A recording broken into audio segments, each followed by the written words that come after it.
shoutout po sa inyo. Mga ka-IBC, ka-MATS, kamusta po kayo? Shoutout po sa ating Doc RV. Ito po ang aking presentation, ang isang vlog, a day in the life ng pagdadalaw ng manggagawa sa kanyang mga miyembro. Tara, samahan niyo po ako.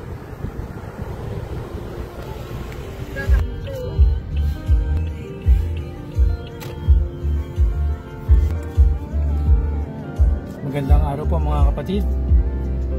Ngayon po ay araw namin ng visitation sa aming isang miyembro na nasa ospital ngayon sa Perpetual.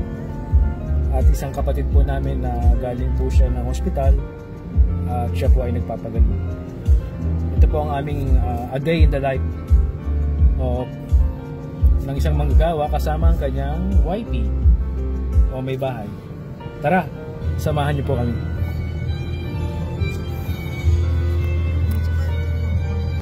Ayan po si Pastor Riz. Nandito na po kami sa Pamplona. At kami po ay dito po kami magmi-meet up sa Kubo ng alas 4. So may mga kasama po kami mga kapatiran, si Pastor Obet, kalalakihan, kababaihan.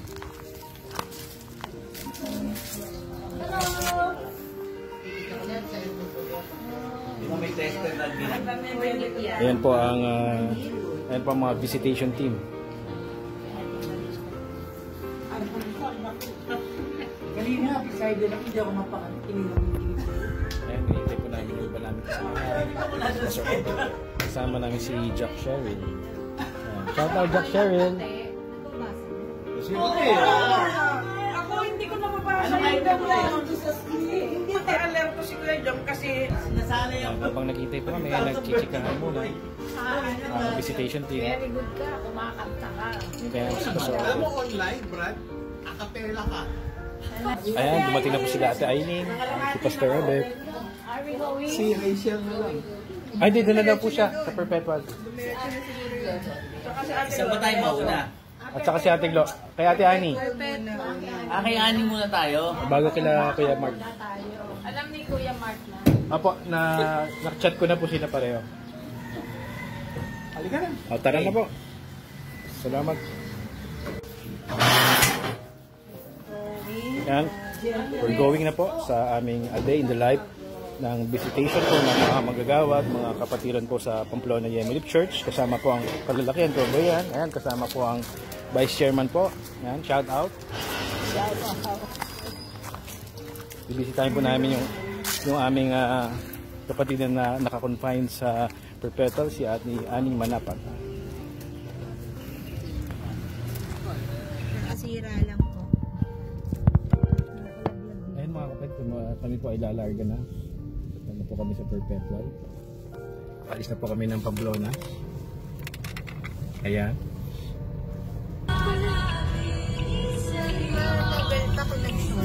Ayan, dito po kami mag-park. We arrived hospital po.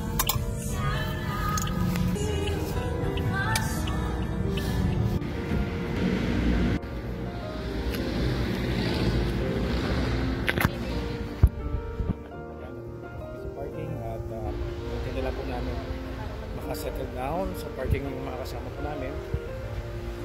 Ayan po si Pastor Robert.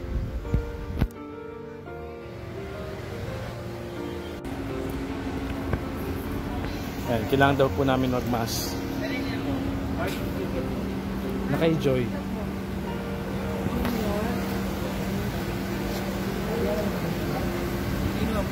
Tapos meron po kami dalang kasalubong.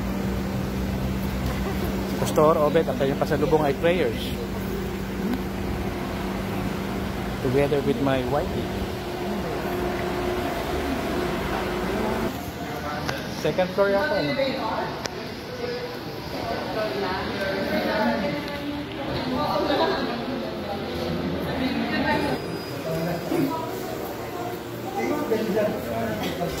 Kami sa 407A.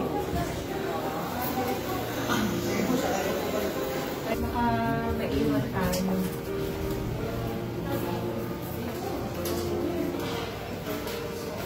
407A.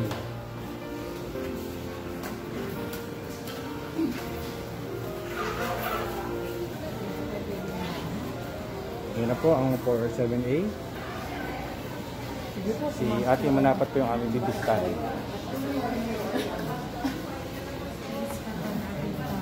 Ha? Hindi, pumasok ko na po. Ayan, papasok na po kami sa kwarto ni Ate Annie. Ayan, si Jack Rachel.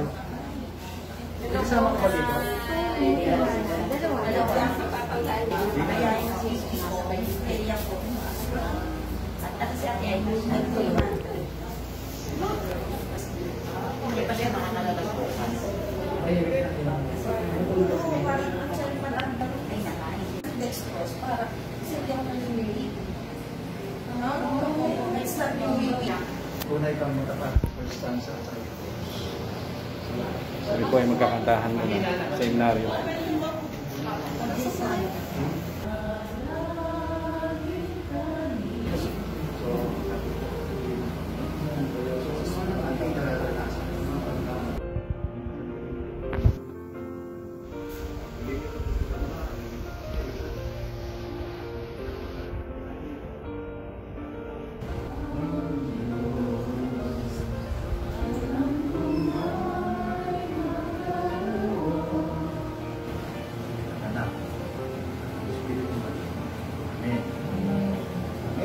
Parang mistiso na.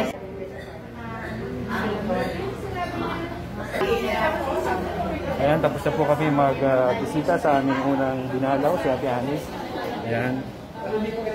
So sa pagbisita, kumusta? Tapos may kantahan, seminaryo, then panalangin, saka konting message. Ayan, tapos awitan, tapos yan, alis na po kami.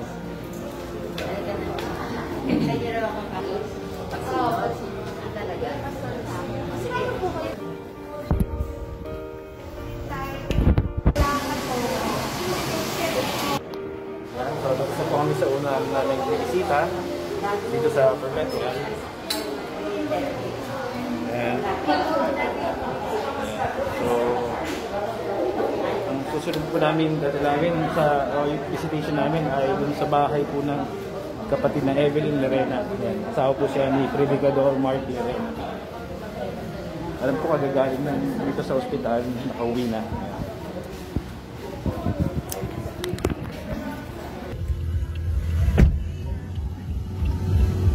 Ayan, nandito na po kami sa bahay ni Kuya Mark at Ate Evelyn. Ayan. Maghanap lang po kami ng parking.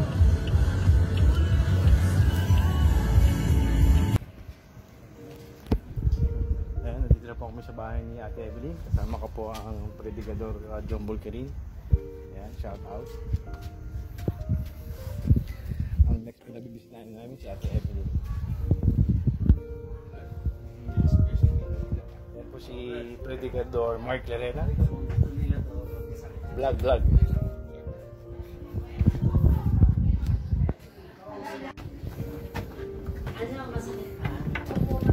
Actually, ate, si Rachel ako. Kasi 4 inches yung karayo. 4 inches yung karayo. Tapos, pero after yun, feeling ko na himatay ako.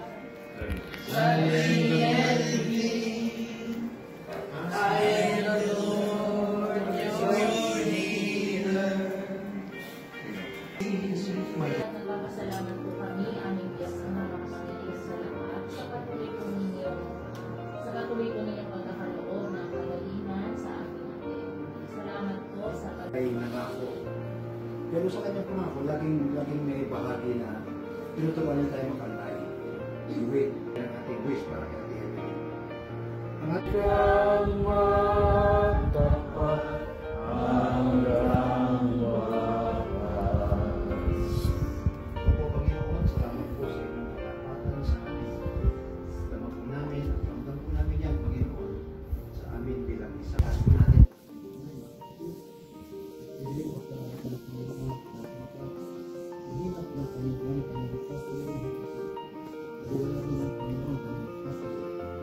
Ama, anak, Espiritu Santo,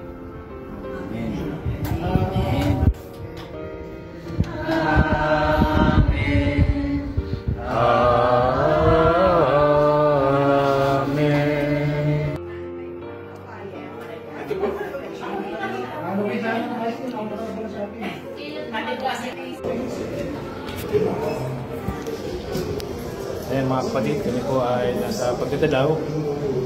Kasama ko ang Predicador G, classmate. Ayan. Doc RJ, shout out. Shout out Doc Arvin and class of Ito na po yung project ko, Major Taas. Dadalawin po namin ng isang Extra points ba ako dito? Siyempre. Wala pa. Dadalawin po namin yung aming kapatid na naka-confine. Ito pong miyembro nito ay matagal na pong hindi nagsisimba, so dadalawin po namin. Na-operahan po siya sa appendix. 539. At nandun po yung aming vice chairman. 539. 539. 539. Ayun, nakita na.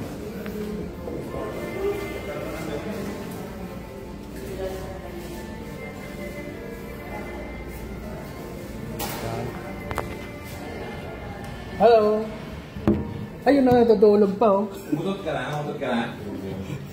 Kapon? Pwede ka ako ba? Pagkabas ka na ako maya. Pwede na, umuntot na eh. Yan ako mag- Ayun na, natutulog pa oh. Ikaw ang bantay. Siya ang bantay, si Vice Chairman Edgar. Good morning. Kuya ka. Ay, video pala to. Video pala. Shout 309. Yan, kapatid, tapos na po kami sa kapatid na Alan Alcaraz. Ngayon, meron po kami bisitahin. Matagal na po itong hindi nagsisimba. So, let us just hope na sa ating pagbisita, pagdalaw ay magsimba na siya. Ayan.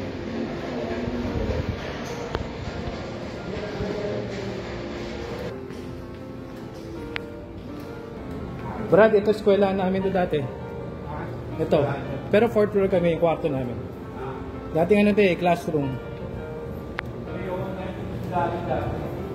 Ah? Ayan, 309. Ayan, nakita na ho namin 309.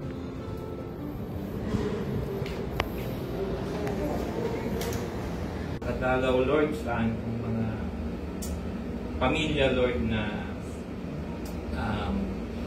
dumaan po sa banig ng karamdaman.